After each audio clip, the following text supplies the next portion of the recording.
नमस्कार दोस्तों, क्राइम तक में आपका स्वागत है। ऑपरेशन सिंदूर 6 और 7 मई को जो घटनाएं हुई उसमें हम सबको पता है कि पाकिस्तान का कितना नुकसान हुआ।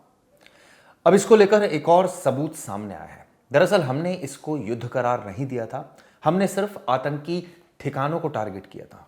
9 आतंकी ठिकानों को टारगेट किया गया था, लेकिन पाकिस्तान ने इसे अपने नागरिकों पर हमला करार दिया और युद्ध जैसे हालात पैदा कर दिए। कई मिसाइलें छोड़ी।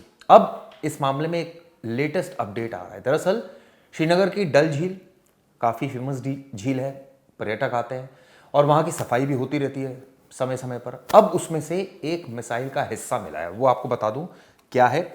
इससे पाकिस्तान के एक और फेलियर जो है वो स्टैब्लिश हो गया है, वो स्थापित हो गया है। क्या वो मिसाइल है आपको बता दूं, फतेह-1 रॉकेट है, उसका हिस्सा मिला है।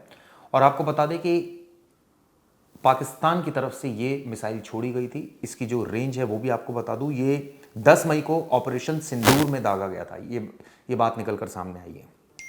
अब इसको पुलिस के हवाले कर दिया गया है। इसकी तस्वीर आप देख रहे हैं। ये दरअसल रक्षा सूत्रों का क्या कहना है वो आपको पहले मैं क्लियर कर दूं इसको लेकर। दरअसल श्रीनगर के सैन्य ठिकानों को निशाना बनाने के लिए ये हमला किया गया था। ये जो रॉकेट छोड़ा गया था, इसकी जो क्षमता है वो बताते हैं 100 से 150 किलोमीटर तक वार कर सकती है और वहाँ पर छोड़ा गया था। लेकिन ये डल झील के अंदर गया था, वहाँ धमाका भी हुआ था, आवाज़ भी सुनाई दी थी। अब सफाई के दौरान 21 तारीख को इसका मलबा मिला है, यानी एक हिस्सा मिला है, जिससे ये इस्टेब्लिश हो गया कि पाकिस्तान ने जो नापाक हरकतें की थी, ड्रोन छोड़े थे, टर्की में ड्रोन्स थे, लगातार छोड़ रहा था, ये हरकतें की थी, उसको एक तरह से करारा जवाब भारतीय सेना ने दिया था। उसके बाद अब जाकर ये साफ हुआ है और अब जाकर मलबा भी मिल रहा है, जब जगह जगह सफाई हो रही है। तो ये लेटेस्ट जानकारी आपको मैं देना चाह रहा था कि ये दरअसल फतेह-1 रॉकेट दागा गया था। ये बैलिस्टिक मिसाइल है और आपको बता दूं 70 से 100 किलोमीटर तक की मार कर सकती है और श्रीनगर के सैन्य केंद्र को निशाना बनाने में नाकाम साबित हुई थी, क्योंकि ये डल झील में गिर गई थी और वहां पर विस्फोट भी हुआ था। आपको बता दूं धुआं निकलता हुआ देखा गया था पानी में और झील के आसपास धमाके की आवाज़ सुनाई दी थी। 21 सितंबर को जब सफाई अभियान हुआ तो ये बरामद हुई। ये पाकिस्तान के हमले की पुष्टि करता है और ये भी साफ करता है कि पाकिस्तान ने किस तरह से सीमाओं को लांघा। अब आपको बता दूं कि ऑपरेशन सिंदूर जब हुआ था 6 और 7 मई को, इसमें कितना नुकसान पाकिस्तान को हुआ था, ये खबर पहले भी हमने आपको बताई है। 10 पॉइंट्स में मैं आपको समझाना चाहूँगा कि इसमें जो नुकसान हुआ था वो दरअसल कितना हुआ था, ये आप समझिए। 26 लोग पहले पहलगाम में मारे गए थे, इसके बाद हमने जवाबी कार्रवाई की थी। 6 और 7 मई की रात को ये हमला हुआ था। पीओके में 9 आतंकी संगठन, पाकिस्तान और पीओके में 9 आतंकी संगठनों को हमने निशाना बनाया था, उनके ठिकानों को निशाना बनाया था और वहाँ पर मिसाइलों से हमला किया गया था। ये मुरीद के बहावलपुर और लाहौर के पास के इलाके शामिल थे और वहाँ पर ये ट्रेनिंग कैंप थे जैश ए मोहम्मद के, लश्कर ए तोयबा के, और वहाँ पर अटैक किया गया था। इसमें जो पाकिस्तान ने क्लेम किया है 100 से ज़्यादा आतंकी मारे गए थे, जिनमें मसूद अजहर के परिवार के लोग भी शामिल हैं और IC-814 का जो किडनैपिंग हुआ था, अपहरण कांड हुआ था, उसके आरोपी भी शामिल हैं। 11 एयरबेसेस को नुकसान पहुंचा था। वो कौन कौन से एयरबेस थे? नूर खां, मुसाफ, भोलारी को भारी नुकसान हुआ था। इसके अलावा रनवे और रडार सिस्टम को भी निशाना बनाया था और 6 फाइटर जेट और एयरबॉर्न वार्निंग सिस्टम मारे गए थे। इस दौरान पाकिस्तान के जो 6 ये बताते हैं फाइटर जेट थे, उनको भी मार गिराया गया था। C-130 ट्रांसपोर्ट विमान भी तबाह हो गया था। कई सारे सैन्य ठिकाने भी इसमें बर्बाद हो गए थे। 40 नागरिकों की मौत हुई थी, पाकिस्तान का दावा था। 11 सैनिक हताहत हुए थे, इस बात की पुष्टि भी पाकिस्तान ने की थी, जिनमें 6 सेना और 5 वायुसेना के थे। अब आपको आगे बता देता हूँ इससे आर्थिक नुकसान क्या हुआ था। पाकिस्तान की वैसी कमर टूटी पड़ी है, बहुत देश उसको लोन भी दे रहे हैं।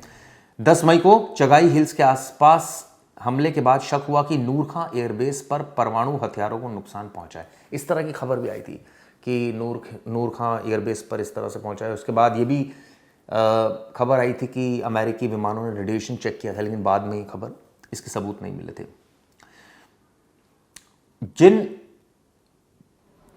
हमारे जो मिसाइलों का इस्तेमाल हुआ तो वो आपको बता दूं, राफेल Su-30 और सुदर्शन क्रूज़ मिसाइलों का इस्तेमाल किया गया था। यानी राफेल जो हमारे फाइटर जेट्स हैं, इसके अलावा सुदर्शन क्रूज़ मिसाइल्स का इस्तेमाल किया गया था।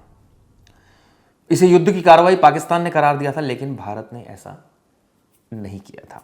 पाकिस्तान ने दावा किया कि उसने 5 भारतीय विमान यानी राफेल मार गिराए, उसका ये कहना था।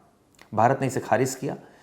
उसने ड्रोन और तोपखानों का इस्तेमाल किया, लेकिन भारत के S-400 ने इन्हें नाकाम कर दिया।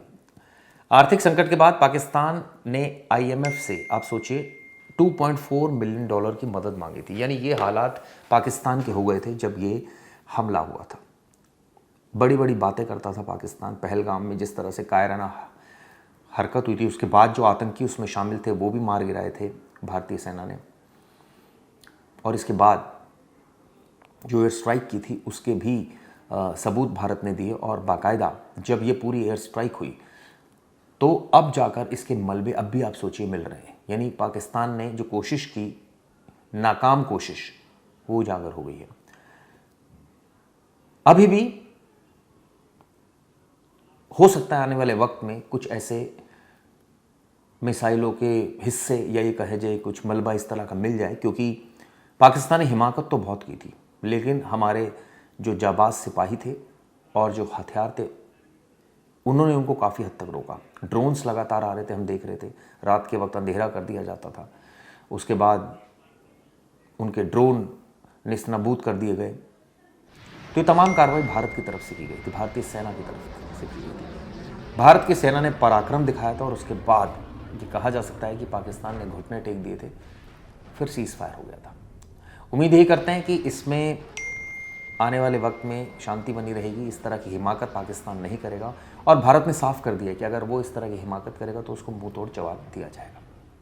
खैर, इस वीडियो के माध्यम से आपको मैंने ये बताने की कोशिश की शुरुआत से कि किस तरह से अभी भी मलबा मिल रहा है। हो सकता है आने वाले वक्त में भी मलबा मिले।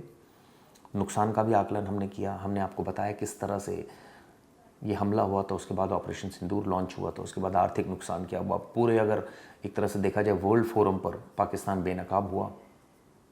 इस वीडियो के माध्यम से हमने ये भी आपको बताने की कोशिश की कि कितने उसके सैन्य ठिकाने, कितने नागरिक, कितने सैनिक, नागरिकों की तो बात भारत नहीं करता, लेकिन उसके सैनिक मारे गए, उस आतंकी ठिकानों को हमने टारगेट किया था बिना सिविलियन को नुकसान पहुंचाए। ये बातें भारत ने हमेशा कही है और भारत ने साफ साफ कहा था कि हमारा जो मकसद था वो आतंकी ठिकानों पर हमला करने का था। और हमारे हमले में किसी भी नागरिक की मौत नहीं हुई। हालांकि पाकिस्तान तो क्लेम करता ही रहता है। खैर दोस्तों, ये वीडियो आपको कैसे लगी ज़रूर बताइएगा। शुक्रिया।